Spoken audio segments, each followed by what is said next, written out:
Pas de blessure particulière pour cette nichée de bébés hulottes trouvée au sol par des particuliers. Mais la soigneuse recherche sur elle un parasite, la mouche plate ou Diptère hippobocidae, dans le cadre d'une étude lancée par le Centre de soins de la faune sauvage de Normandie.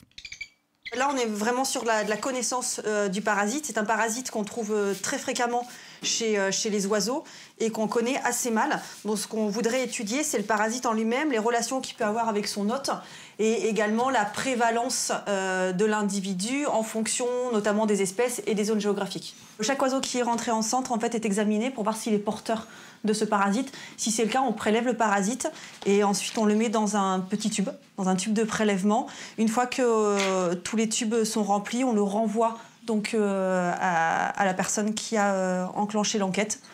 Voilà. Il ne s'agit pas de la seule étude à laquelle l'association SOS Faune Sauvage participe.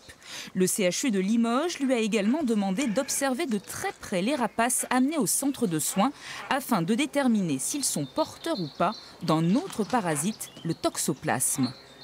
On a les chats qui sont ce qu'on appelle les porteurs définitifs et on a également les porteurs intermédiaires qui peuvent être l'homme et également les animaux sauvages, d'où l'étude sur les rapaces au niveau des centres. L'idée étant de comparer en fait les structures génétiques des toxoplasmes qui sont trouvés dans l'environnement pour voir si la contamination se fait directement entre l'homme et son environnement immédiat ou s'il y a d'autres sources de contamination, mais également essayer de cibler éventuellement des zones géographiques sur lesquelles les toxoplasmes seraient plus virulents que d'autres zones.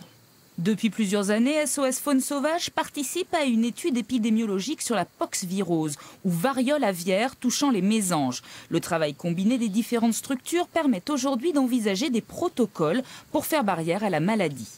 Toutes ces études vont durer plusieurs années. De là à dire que cette buse actuellement en convalescence au centre va peut-être contribuer aux soins des humains, il n'y a qu'un pas, mais c'est vraiment le monde à l'envers.